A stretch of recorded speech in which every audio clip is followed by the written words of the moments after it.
Bonjour. Bonjour. Alors, comment avez-vous fait pour réaliser et finaliser ce projet qui date de 40 ans? Alors en fait, il a fallu le soutien de beaucoup de partenaires, car c'était un projet très onéreux. Et donc on a tapé à la porte des différents financeurs pour récolter un peu la somme qui est quand même de 50 millions d'euros. Donc on a eu d'abord ce problème-là à régler. Et puis ensuite, il a fallu convaincre la région, le département, mais aussi l'État, la communauté d'agglomération, chacun prenant sa part. 50 millions d'euros et la ville ne va pas participer aux 50 millions d'euros.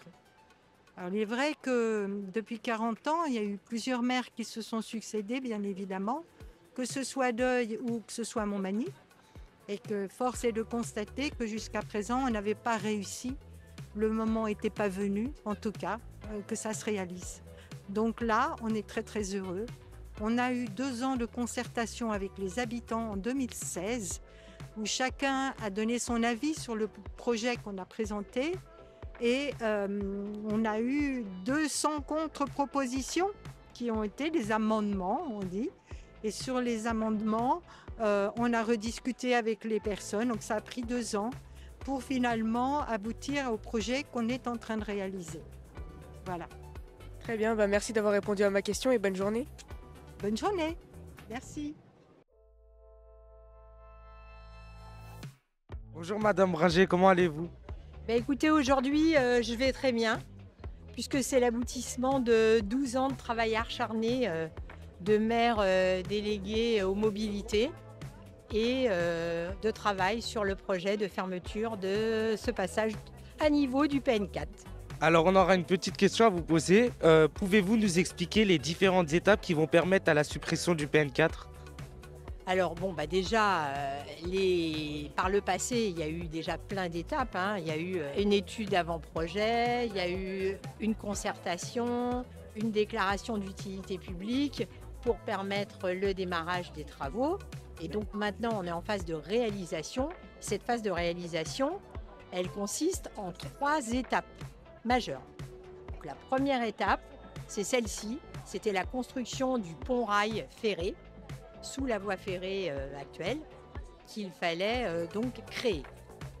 Alors moi, je suis quand même assez fière d'expliquer que la ville de Deuil a été force de proposition sur la conception de ce projet parce qu'on a été au-delà du périmètre ferroviaire et donc on a proposé une desserte routière peut-être un peu plus longue qu'on aurait pu l'imaginer, mais qui permet vraiment de créer un réseau de voirie important pour la ville et également de décongestionner certains quartiers.